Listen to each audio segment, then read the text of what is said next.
Donc, je vais vous présenter notre première intervenante. Alors, je vais faire attention de ne pas écorcher son nom. Elle s'appelle Fatima Jdiban Benassar. C'est bien ça? Exact.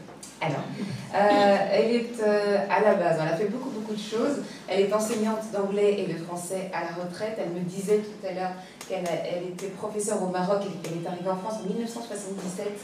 Moi, j'avais une petite année. Et donc, elle a animé des cafés littéraires depuis 1975 et chaque mois, ainsi que des ateliers d'écriture. En parlant d'ateliers d'écriture, elle a publié plusieurs recueils de poèmes qui sont en vente aujourd'hui, juste à l'entrée, si ça vous intéresse. Donc, ce sont des recueils de poèmes où elle aborde des thèmes comme la solitude, comme la paix, comme l'amitié, comme l'amour, comme la femme. Donc, elle écrit donc de la poésie, mais aussi des contes, des nouvelles, des articles littéraires et philosophiques. Et puis, aujourd'hui, elle va nous dire un poème assez particulier puisqu'il s'intitule « La femme est un hymne ». Vous imaginez un peu toutes les femmes qui sont là, vous êtes des hymnes. Wow. Voilà. Et je voulais rajouter également qu'elle est aussi rédactrice en chef d'un webzine qui s'appelle Pluton, qui existe depuis 5 ans.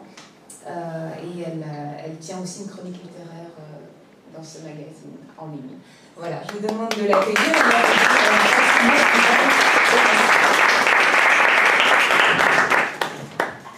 Bonjour à tous et à toutes.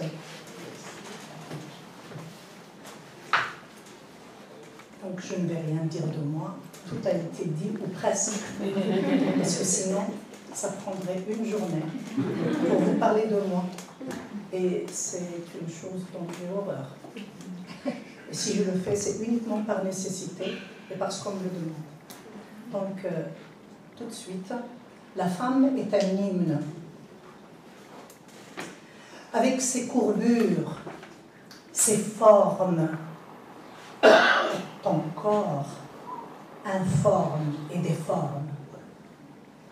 Lui seul impose aux hommes ses propres lois, ses propres réformes. Cette infinie étendue, mystérieuse et lisse de satin de soie, par ses mouvements, prononce ma sentence et trace ma voix. Un seul regard de toi peut attiser ou éteindre ma flamme. Un seul souffle de toi suffit à apaiser ou agiter ma pauvre âme. Quand je suis noyée dans un océan de chagrin, sans armes, toi, ma naïade, me hisse sur les bords de ta rivière de charme. Tes mots doux, tes yeux de braise et tes caresses de velours, torrent de sensualité, volcan de grâce, unique recours, charrie mon corps, le brûle jusqu'au tréfonds du cœur. Tout me bouleverse, tout me trouble et m'émeut de bonheur. Je salue ton courage, madame, devant la douleur de l'enfantement. Toi qui insuffles et donnes la vie comme par enchantement. J'admire ta volonté d'engagement, ton sens d'abnégation, ta générosité, ton humour et ton mode de séduction. Femme peu farouche, trop amoureuse, tu m'éblouis, tu me fascines. Moi, l'amant, le plus fastidieux, le plus fou, le plus farfelu qui s'échine, malgré ses fautes, ses gaucheries, à devenir l'amant le plus fervent, le plus délicat, le plus passionnant, le plus méritant. Tu es mon oasis, pour le plus assoiffé, cherchant à se désaltérer. Sans toi, je suis une caravane dans le désert, dont le sillage altéré par un vent de sable m'empêche de suivre tes traces. Sans toi, je suis perdue à jamais. Auprès de toi, je ne puis trouver une place. Tu es mon guide, mon mentor, ma passion, mon but, ma conscience.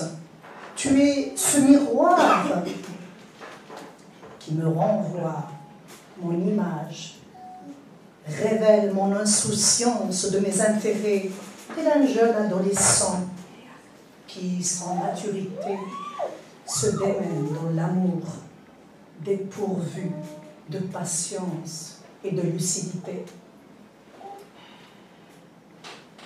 Toi, ma femme, fille farouche, fille folâtre, farfelue mais franche, convoitée pour les reliefs de ta douce enveloppe blanche. À peine pubère, tu es déjà mère, femme fanfaronne et dame, que les anges te préservent et sauvent ton âme.